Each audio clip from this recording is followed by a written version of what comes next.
Now it's time to add color to our self-portraits.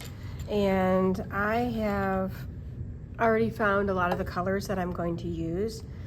And I tested them out on this outside part because that is going to get cut out. So feel free to do that. And you can also take the time to find out what the color is and then go ahead and write that on your paper so that you are going to remember later which colors that you have.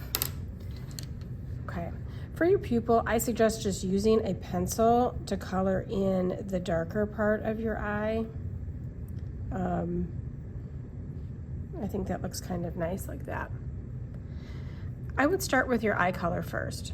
And if you really look in the mirror and you look at what your eye looks like, you're gonna notice that there are a lot of colors in your eye and there's a lot of colors that are blended. So see if you can see all of those colors and find the ones that work the best. Also, sometimes people have little flecks in their eye of different colors, so find those as well.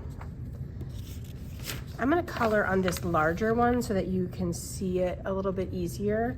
But when you are coloring your eye, pick your eye color that matches the most.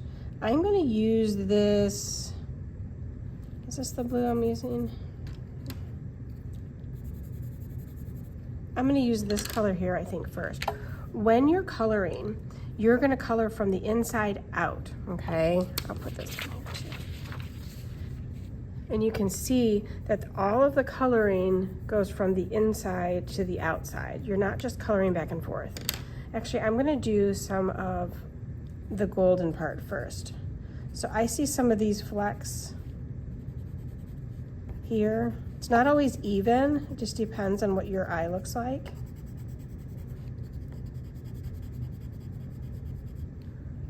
I'm gonna do that first. Then I'm gonna come in and lightly color in the majority of the color of my eye. If you do this lightly, then you can take another color and layer it over top to get the exact color that you need. Because this is not exactly the color of my eye, it's close, but if I mix it with others, it'll be better. So I have a lot of green in my eye as well. Now when you get to the edge, you could do just one little line around. If you look close at your eye, you're gonna notice this darker, kind of like an outline.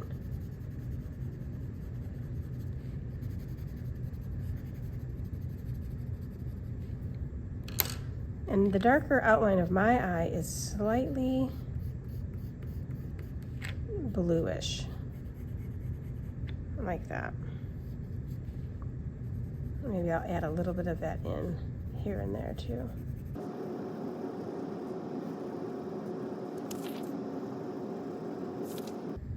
This will be a little bit closer to more of a realistic eye. Make sure that you don't go over your sparkles, you leave those white.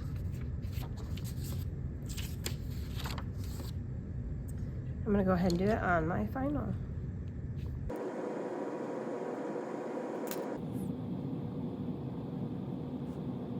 Notice that I'm not pressing hard.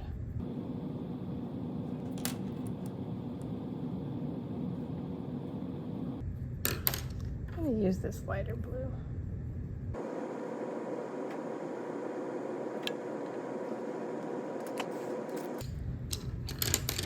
Next, you're gonna wanna find your skin color. You may find multiple ones that work best for your skin.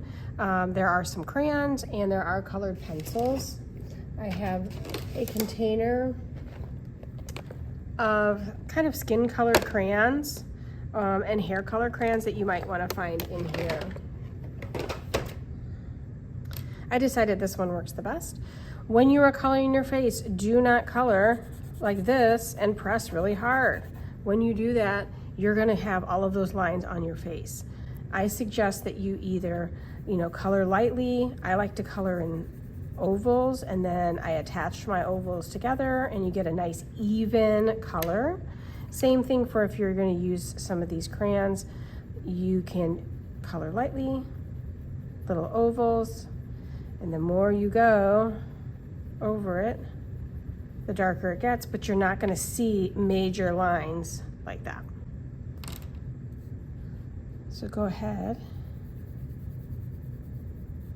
and color in your skin.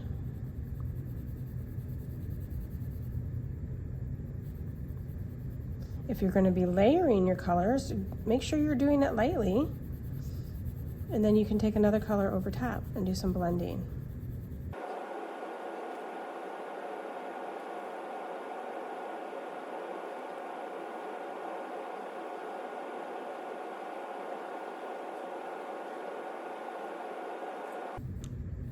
Notice it has, you can see a lot of lines going this direction, so I may want to do another layer going the opposite direction.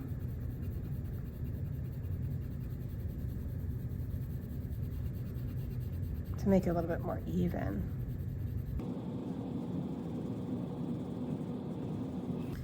Don't forget that your neck is the same color as your face.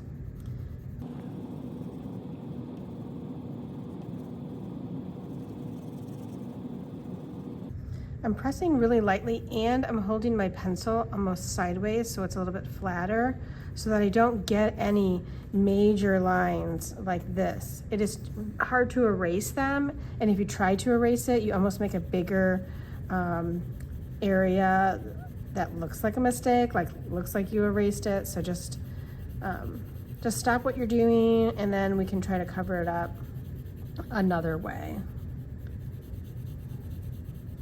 And you can see here, when I'm coloring like this, you can see these, all of my lines.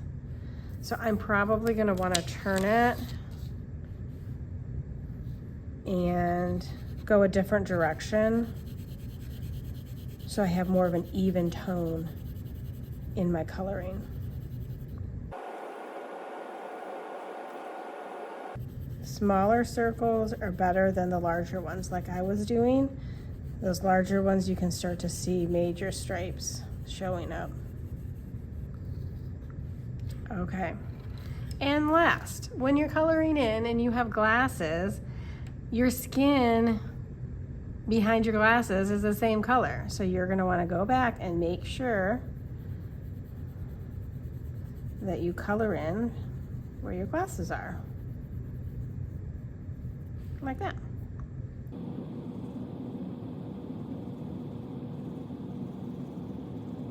Make sure not to go over the top of the white part of your eye, but do go over your eyelids. All right, there's my skin. I could go back and make some darker areas here where my chin is, or maybe I have some darker areas on the side, that's fine too.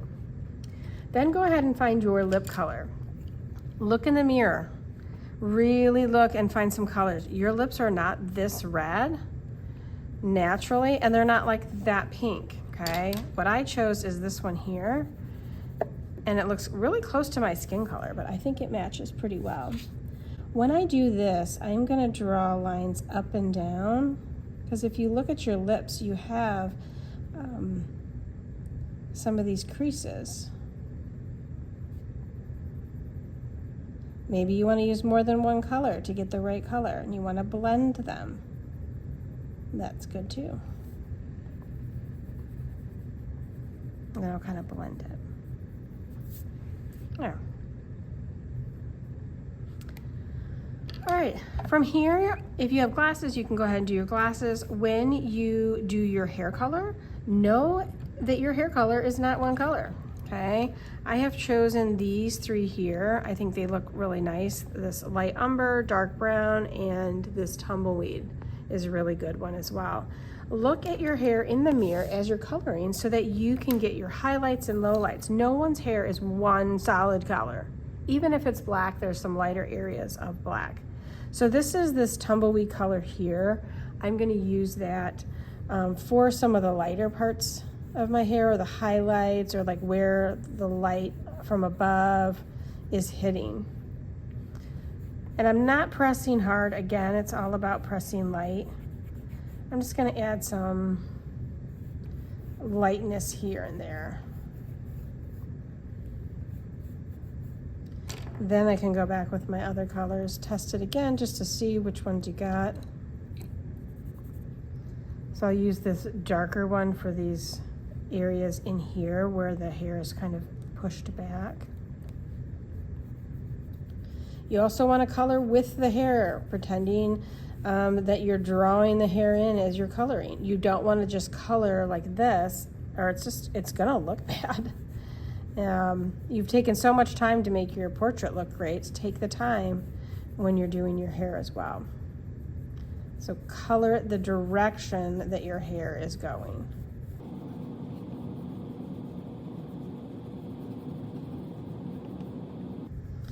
I'm gonna go around my earring here. I'll color that in. I couldn't find the right browns.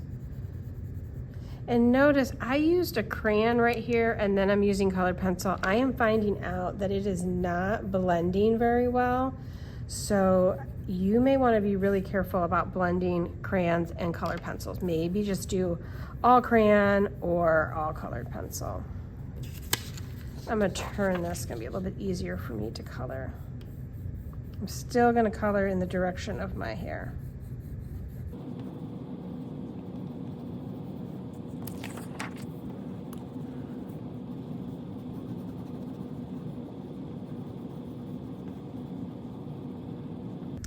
If you see your ears, make sure that you've colored those the same as your skin color.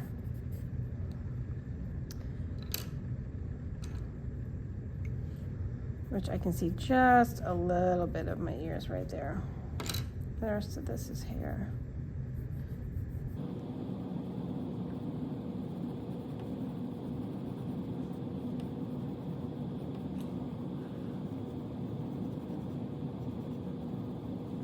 And when you get these darker areas, it really pushes back that hair like it's behind your neck.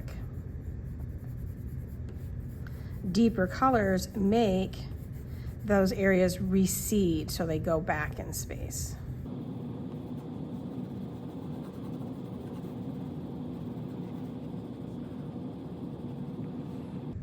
I may go back and add a few more colors to my hair to get it how I like it.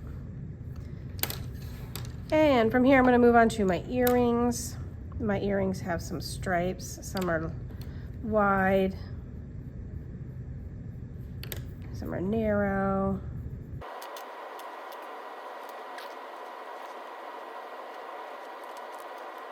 What I may do is cover up a little bit of that. Like my hair is covering it a little. From there, I'll do my eyeglasses and then my shirt.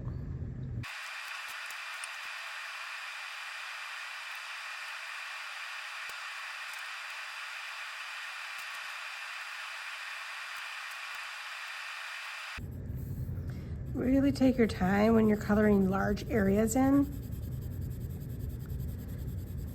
and go lightly and then go over them twice in different directions, because you can even start to see there's a line forming here.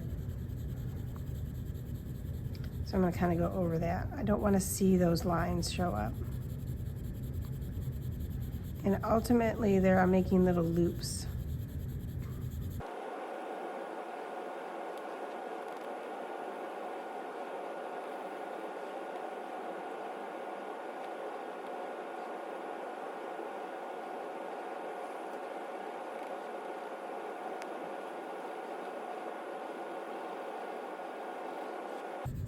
Be careful when you're coloring. Notice I'm going rather quickly and it can look like this, but if you sharpen your pencil or change the angle, all of a sudden when you start going back in, it could change quite completely, and you don't want to see those kind of things. So make sure you really take your time and pressing lightly to make sure that you're getting an even color on this.